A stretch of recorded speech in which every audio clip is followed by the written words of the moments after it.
going on, guys? I had to create this, right? Heavy back conditioning drills. Set and work.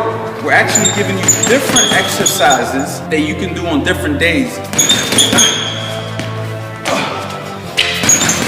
This is one of the best ways to get into boxing shape. 2 body shots. This drill is like one of the first ones we used to do and really get the engine running. This is actually a great thing for anybody who wants to get the most out of their boxing exercise. So let's get started. Same one. Slap it up. Good, beautiful. Do that again. Start off that body shot. Now right hand. Beautiful. 1, 2. Good jab. Good. Right hand lead people up again. Go ahead. Right hand again. That's what I'm talking about. What up? It's your boy Coach Ant. We're here at Keystone Boxing and MMA. I got none other than one and only Fast Eddie Chambers. You know what I'm saying? I was gonna do this video by myself, but then I said, why the hell would I do that when I got Fast Eddie Chambers in my phone log? Like, you know, like, why would I do something like that? Who else has access to Fast Eddie like I do? So, we're gonna talk about one of my favorite punches in boxing today, and that is the right hand lead. A lot of the old school trainers would say that you should never get hit with a right hand because it's coming from a further target. I also heard other people say that this is actually the most disrespectful punch to get hit with is the right hand lead, and that's because it's coming from a further target. But I got my own thoughts on that because I've personally been in the ring with professional fighters, sparred in my life, and sparred some good boxers, and I've always landed the right hand lead. I've seen Eddie land the right hand. As a matter of fact, I seen him when he beat Thomas Adamek. Well, we know he beat Thomas Adamek, but it went a different decision. He literally landed the right hand lead, switched southpaw, did everything literally with just the right hand when he tore his bicep. Show him that bicep, Eddie. All right, and this is a little extra that I got after that. All right, so a lot of times you guys are messaging me on my comments saying, "Dan, what's up with his bicep?" He tore that in the fight. You can look it up, actually. I'm sure that if you go on YouTube, pull up Fast Eddie Chambers versus Thomas Adamek, you can watch that fight. And I want you to leave a comment below and tell me, who do you think won that fight, all right? That's just, you know me, a little homework for you guys, all right? He literally fought the fight with one hand, but that's not what this video is about. This video is about the right hand lead. So, the right hand lead, exactly what it sounds like. You're leading with the right hand. Now, I should rephrase. We should call this the lead cross, because southpaws, you guys can do it from the southpaw position. That would be a left hand lead. I'm so sorry you guys get left out like this, you know what I mean? But either way, it's the right hand lead.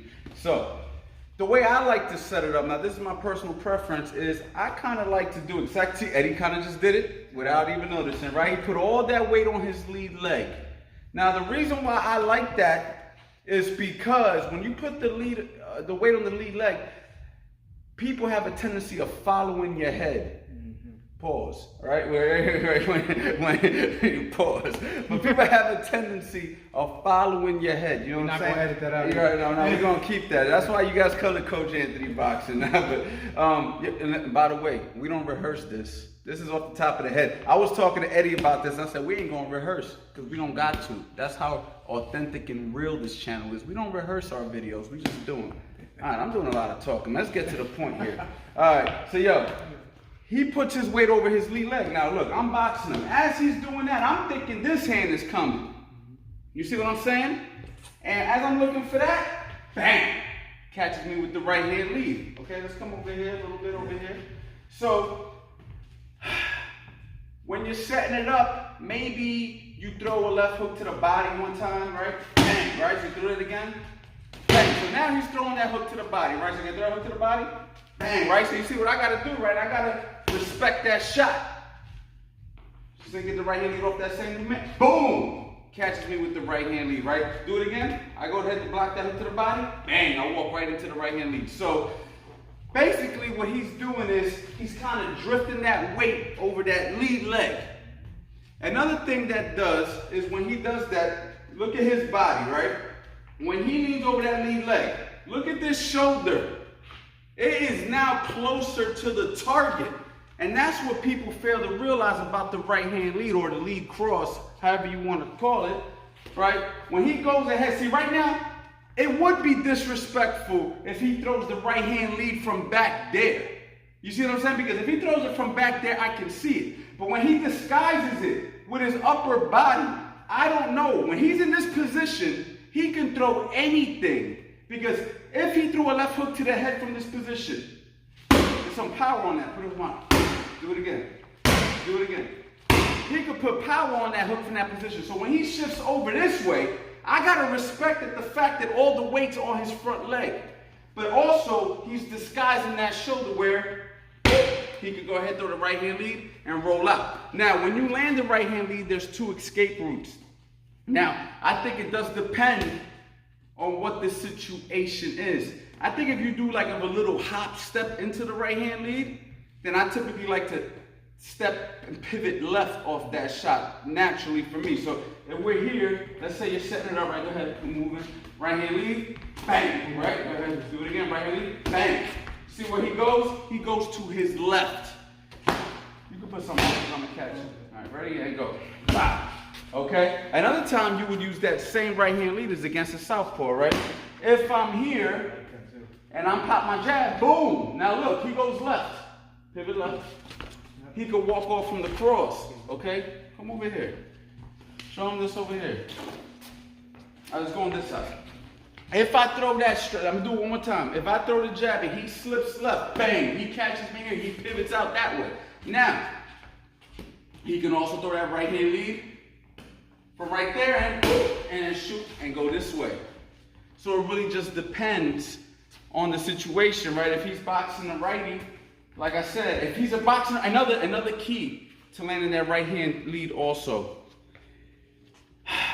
See, it's getting real technical now, right? This stuff that starts flowing in my brain. This stuff's in here. See this brain? That's where all the information is, right? But look, if we're boxing and I'm boxing Eddie, right? I'm working my, look what Eddie's doing. I was just, yo, this is why we got a chemistry that nobody can freaking, pause by the way, but we got a chemistry, right? As I'm boxing him, he is putting his body on an angle. He's already beat me with his rear foot. He's got that foot outside. He's already on this side of my body. When he shoots, he's already out of there. So it's all about the positioning of the body also when you decide that you want to let the shot go. Because if he just shoots the right hand lead from the middle, you know what I mean? It's a little bit more dangerous. But when he's over here, he's beat me already to that side, he can lure me to sleep and let that shot go. That's a lot for one video, guys. I know I'm going all over. I tend to do that. But the right hand lead is a fantastic, fantastic punch. It's a punch that you guys should definitely work on. And like I said, the way you work on it is learning how to distribute your weight and learning how to shoot them shots from right there. And that will come over time with practice. Make sure you go to the website, coachanthonyboxing.com. We're coming out with a defense video. It's coming out soon. I got my production team working on it as we speak. I can't give you an exact date yet, but you need to look out for it. It's not going to be just a Philly shove. It is going to be a full defensive video for all my people out there who want to learn defense from the ground up. This is going to be fantastic for beginners, and it's going to be a great refresher for some of you experienced guys. Make sure you follow Fast Eddie Chambers on Instagram, Fast Eddie Chambers, and me on Instagram at Coach Anthony Boxing. Really good training tool for people out there who are just learning how to box. You guys can actually follow along and do all of these combinations with Eddie, or you can pick the ones that you're able to do and just focus on those until you get better. And for even some of you advanced guys, because I know how it is, sometimes you just lose ideas. I don't know what other combinations to throw. I did my basic combinations. What else do I throw? So we went ahead and put some thought into how we can go ahead and give you as much variety as possible.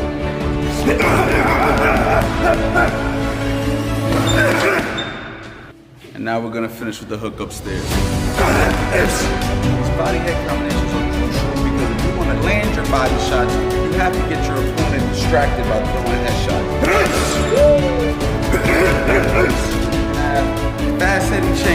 best boxers of our era.